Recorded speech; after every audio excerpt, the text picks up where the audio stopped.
ഈ അമ്മേനെയും കുട്ടീനെ ഇവിടെ നിർത്താൻ പറ്റില്ല എന്ന് ചന്ദ്ര തറപ്പിച്ച് പറഞ്ഞുകൊണ്ടിരിക്കുമ്പോൾ തന്നെ ശ്രുതി പറയാണ് അവരിവിടെ നിന്നോട്ടെ, 2 ദിവസത്തെ കാര്യമല്ലേ ഉള്ളൂ.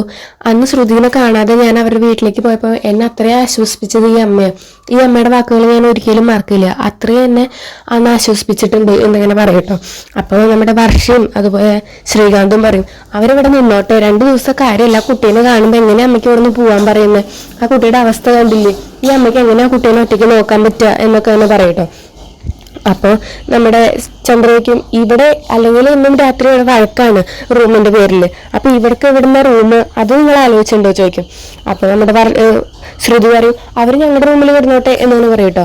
അപ്പൊ ചന്ദ്ര പെട്ടെന്ന് ഞെട്ടിയിട്ട് ശ്രുതി ഇത് നീ തന്നെയാണോ പറയണേന്ന് ചോദിക്കുമ്പോൾ അത് ആന്റി ഒരു പാവല്ലേ, ശ്രുതിക്കും ഇവരിവിടെ നിൽക്കുന്നതിൽ പ്രശ്നമില്ല. പിന്നെ എനിക്ക് എന്താ പ്രശ്നം, അവർ ഞങ്ങളുടെ റൂമിൽ നിന്നോട്ടെ പറയട്ടോ.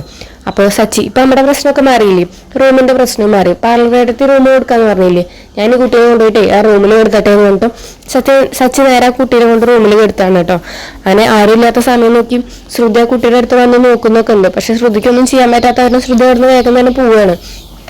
അങ്ങനെ രാത്രിയിൽ എല്ലാവരും കിടന്നതിന് ശേഷം ശ്രുതി ഒരു സ്വപ്നം കാണുകയാണ്. ഈ കുട്ടി ഉറക്കത്തില് ആന്റി ആന്റി എന്ന് വിളിച്ചിട്ട് ശ്രുതിയുടെ അടുത്ത് വരുന്നതും ആ ശ്രുതിനെ സംസാരിക്കാൻ സമയത്തും പെട്ടെന്ന് ശ്രുതി വന്നിട്ട് നീയും ഈ കുട്ടിയും തമ്മിൽ എങ്ങനെ ബന്ധം അങ്ങനെ ഇങ്ങനെയൊക്കെ ചോദിക്കുന്നതൊക്കെ ഒരു സ്വപ്നം കാണുകയാണ് കേട്ടോ. അങ്ങനെ പിറ്റേ ദിവസം രാവിലെ ആകുമ്പോൾ ശ്രുതി ഒരു ഗ്ലാസ് പാലായിട്ടും റൂമിലേക്ക് ചെല്ലുകയാണ്.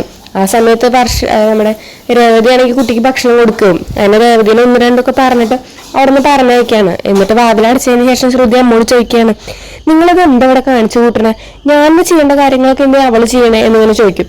അപ്പോൾ നമ്മുടെ ബുമലാൻറ്റി പറയും അതെ നിനക്ക് ഈ കുട്ടിയോടുള്ള സ്നേഹം നീ ഒളിപ്പിച്ചു വെക്കണു, അതുപോലെയല്ല രേവതി അത് തുറന്ന് കാണിക്കണു, അതിൽ നീ സന്തോഷിക്കാൻ നോക്ക് എന്നൊക്കെ തന്നെ പറയട്ടോ.